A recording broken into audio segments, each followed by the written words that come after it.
को आजाद हुए आज 73 साल हो गए हैं।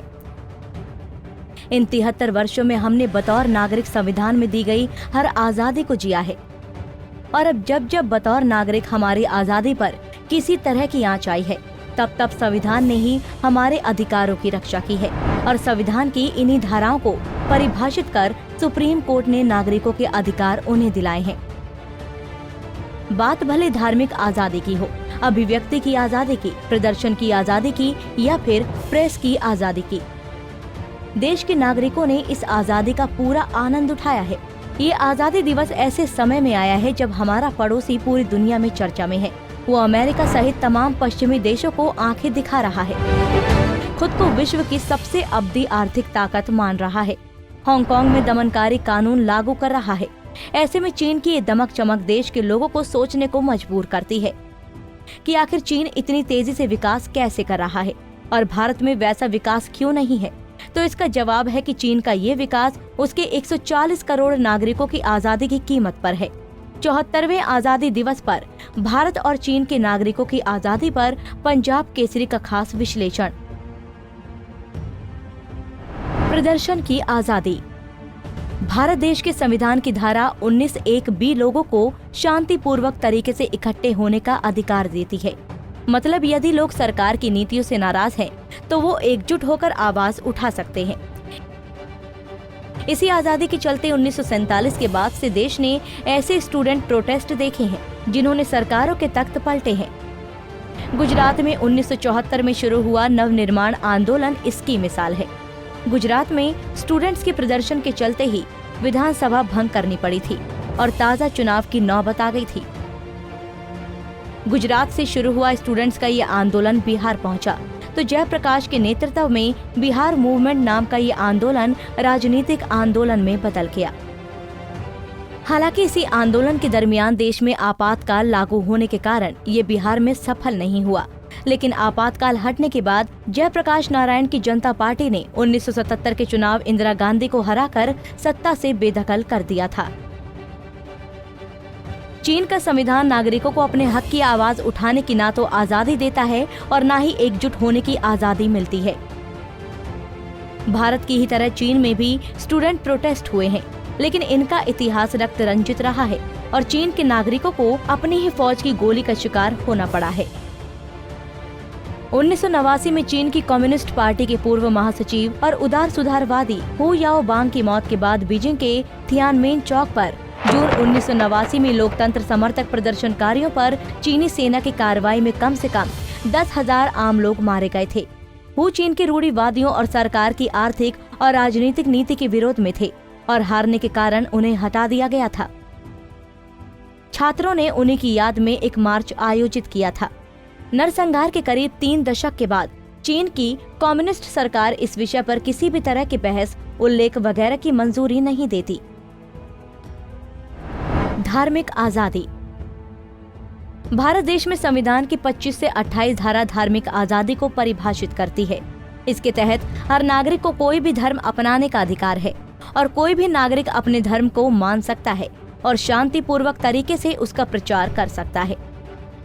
देश में यदि किसी नागरिक को मान्यताओं का हवाला देकर धार्मिक आस्था से रोका गया है, तब अदालतों ने धार्मिक आजादी की रक्षा करने वाले फैसले दिए हैं। केरला के सबरीमाला मंदिर में महिलाओं के प्रवेश का मामला इसका उदाहरण है। सदियों पुरानी धार्मिक मान्यताओं का हवाला देकर इस मंदिर में महिलाओं का प्रवेश रोका गया था, लेकिन सुप्रीम कोर्ट की बेंच ने इस मामले में संविधान में दी गई धार्मिक आजादी की रक्षा करते हुए आर्टिकल 25 में दी गई महिलाओं की इस आजादी को बहाल करवाया। चीन में कम्युनिस्ट पार्टी का शासन होने के कारण लोगों को धर्म की आजादी नहीं है। चीनी संविधान की धारा 36 के मुताबिक कोई भी व्यक्ति धर्म के प्रचार के लिए जलसा या जुलूस नहीं निकाल सकता। हाल ही में चीन में उइगर मुसलमानों पर हुआ अत्याचार चर्चा में रहा है और उइगर मुस्लिम इस बारे में आवाज भी उठा रहे हैं, लेकिन उनकी कोई सुनवाई नहीं हो रही। बीते सप्ताह चीन में अधिकारियों ने ईसाई समुदाय से संबंधित लोगों के घरों की छतों पर बनाए धार्मिक आस्था के प्रतीक क्रॉस के चिन्ह को जबरी हटाने का काम किया। चीन में करीब 7 करोड़ ईसाई धार्मिक रूप से खुद को स्वतंत्र नहीं समझते। पश्चिमी देशों के साथ बड़ी चीन की तल्खी का असर अब चीन में ईसाई समुदाय पर हो रहे अत्याचार के रूप में सामने आ रहा है। मीडिया की आजादी। चीन में प्रेस को ना तो सरकार के खिलाफ लिखने की आजादी है और ना ही सरकार की नीतियों और सरकारी अधिकारियों के खिलाफ लिखने की आजादी है। चीन में मीडिया सरकार द्वारा नियंत्रित है और चीनी मीडिया वही छापता या दिखाता है जो सरकार देखना चाहती है या लोगों को पढ़ाना चाहती है। यही कारण है कि हांगकांग में राष्ट्रीय सुरक्षा कानून लागू होने के बाद सबसे पहले प्रेस का ही गला घोटा गया। चीन की सरकार के खिलाफ आवाज बुलंद करने वाले हांगकांग के सबसे मीडिया टाइकून जिमी लाई को विवादित राष्ट्रीय सुरक्षा कानून के तहत गिरफ्तार कर लिया गया।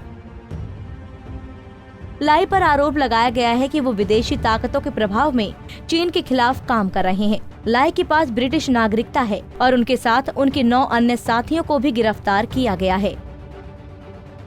हालांकि भारतीय संविधान में प्रेस शब्द का जिक्र नहीं है, लेकिन प्रेस की आजादी संविधान की धारा 19 के तहत ही सुरक्षित है।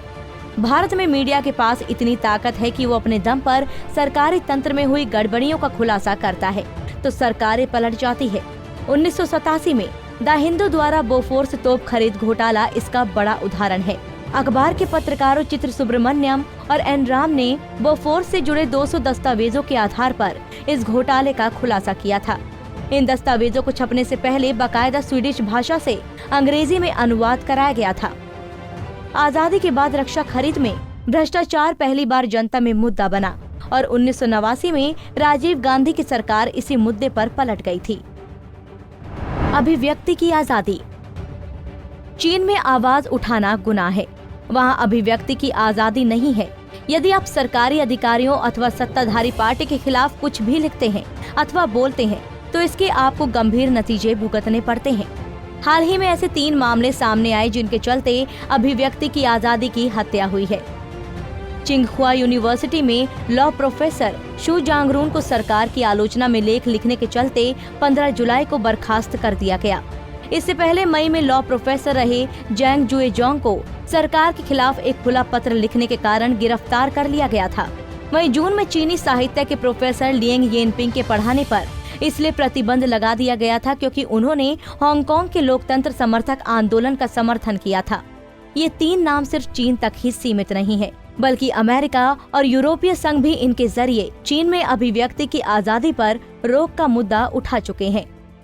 संविधान की धारा 19(1)(a) हमें अभिव्यक्ति की आजादी का अधिकार देती है और यदि इस आजादी को आपसे कोई छीनने की कोशिश करता है तो आप अदालत का दरवाजा खटखटा सकते हैं। संविधान का ये आर्टिकल हमें न सिर्फ अभिव्यक्ति की आजादी देता है बल्कि चुप रहने की आजादी भी देता है। 1985 में केरला के एक स्कूल में 2 छात्रों को सिर्फ इसलिए स्कूल से निकाल दिया गया क्योंकि वो राष्ट्रीय गान के वक्त मौन थे और ऐसा उन्होंने इसलिए किया क्योंकि उनका धर्म इसकी इजाजत नहीं देता था। स्कूल के फैसले को केरला हाईकोर्ट में चुनौती दी गई तो हाईकोर्ट से फैसला छात्रों के खिलाफ आया। इस फैसले को सुप्रीम कोर्ट में चुनौती दी गई तो सुप्रीम कोर्ट ने संविधान की धारा 19(1)(a) के प्रावधानों के तहत अभिव्यक्ति के अधिकार के साथ साथ मौन रहने की स्वतंत्रता के अधिकार की रक्षा की और स्कूल से निकालने के फैसले को पलट दिया। Bureau report, Punjab Kesari TV.